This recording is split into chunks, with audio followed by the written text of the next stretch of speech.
Hello and welcome to episode 3 of the Let's Play. We are continuing basically just where we left off. I haven't done anything since the last episode because I'm really trying to not do much without you. However, I have been thinking about this little starter area we have here. I mentioned in the last episode I'd like it to be sort of like its own town or community. Sort of do that vibe, so we have like a fisherman into the pond here. And if we just take this path here, I was thinking this starter base could tell the story of a group of settlers that came in from this coast. They stopped here and decided to settle down here and get their survival. Maybe it's a shipwreck or something like that. So this path winds this way, so I'd like to have something on this side. Maybe we put a little rudimentary lighthouse here, and then something over here too, maybe like the farm or something here.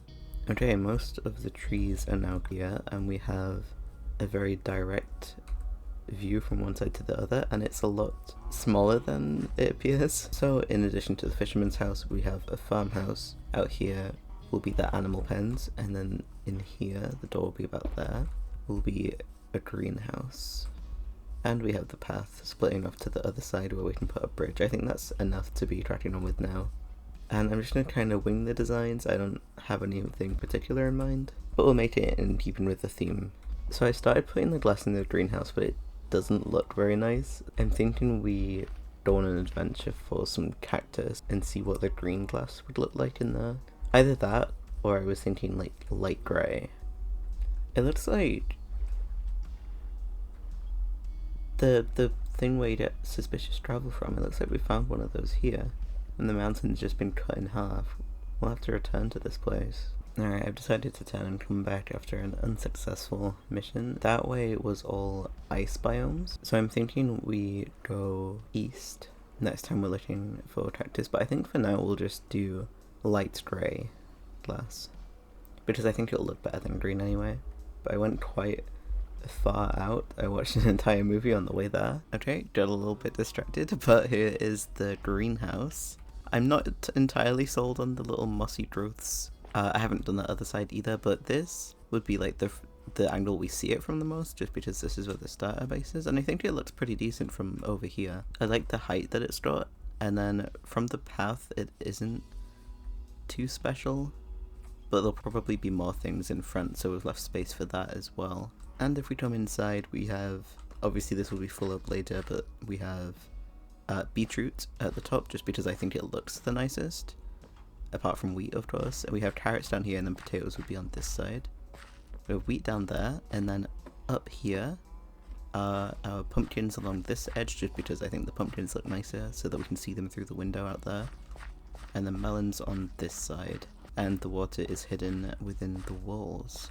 And I think I like this. There's something quite charming about it, and I like how it goes down in terraces, so it's utilizing all of the space we have, but without like having hard defining sections. I don't know, there's something about it which I'm quite fond of. So I'll keep my eye on the crops in here and try and get all of these layers filled up. But right now we need to figure out what to do with the animals, and we still have this little farmhouse to do, which will just be storage for the animals and for the greenhouse. Alright, so it's been a couple of days, and you can tell because it's spooky time right now, and we now have some animal pens in here. I decided to not put the farmhouse in this section because it would just block off the view, and I quite like how open this space has become, and I will add some more like trees in between perhaps, just to make it still feel like a forest. And this is our current storage, which isn't ideal, and that's why we really need to get cracking with the farmhouse. The sheep are over in this biggest one, and each pen has multiple ways in. We have one on the main path, and then we have one on this like side branch as well. But we do need a solution to this storage problem, and somewhere to put the composters as well. So how about we just put it at the bottom of this path, so we keep the door being on the side here. And we put it all the way down here. We have sugarcane at the bottom here. And the idea I had for it, which stuck with me, was an arch, so you could walk straight through the building. So I hope you like it. There's gonna be no time-lapse or whatever for this one. I'll just cut to it being done. Alright, just a little bit later and we are back. And there it is. We've got a nice straight path leading down. And it's a little bit different to everything we have so far.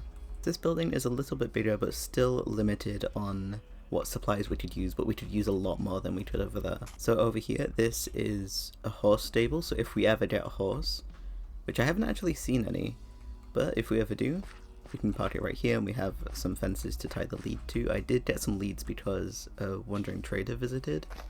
Not much is happening on this side. I just put a big bush there. And if we head inside, we have plenty of storage and a hidden crafting table over here. And I put the things we need to craft closest to the table, so that's stuff like hay bales and melons right next to the table. It was kind of funny because literally yesterday I was thinking, oh, I should add a hidden crafting table to the farmhouse, but I knew that the version I wanted to do doesn't work or won't work in future versions. It doesn't work in the new snapshot. And then literally 3 hours before I was going to record, Mumbo dropped a video making new block swappers, so thanks Mumbo. Anyway, we have pumpkins in this one and sugarcane over there to do with the sugarcane farm there. And this side is just stuff that we don't need as much. We have beetroot, carrots, potatoes. This is the chicken one, so that's eggs and feathers. We have cow here with leather and sheep here with wool. So very low stocks at the moment, but this will fill up fairly quickly. And then exiting here, there's not really much we can do with this space. I mean, there is like a cave that's like on the surface, which makes the terrain hard around this point. But I was thinking that through this we would have an area with like automatic composters to put all the wheat seeds in and stuff like that. Maybe a glow lighting farm and a vine farm and stuff like that in this back area somehow, somewhere. But anyway, we'll head upstairs, and this, you don't have to use your imagination, this is where the farmer of the village would spend his time. So we have a nice bed, we have a nice flower, which is the exact same flowers all over this house. He's got a table to look out on the farms and the greenhouse, which this is a pretty nice view. And then we have a door out here, and this is like a mini garden, I guess. We have a little bush, some more flowers, and like a little balcony. It should be mob proof, but I haven't really tested that much.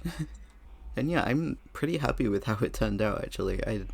I liked this utility while also adding to the story we're trying to tell here with where the farmer lives at the top there. I do wish I had moved it like 2 or 3 blocks to this side, because when you're up here it just looks off center. And that is because it is built off center. The window doesn't line up with the door, so it is off center, but if it was just filling that gap, then it would be a bit nicer. Maybe I'll move it, probably not. I think we've made quite a lot of progress for today, so I just want to thank you so much for watching and sticking with me through this series. Not really sure what we'll be doing next episode, maybe something a little bit more exciting than building, but I'm having a blast with this series, and I hope you are too. So thank you so much for watching, and I'll see you next time.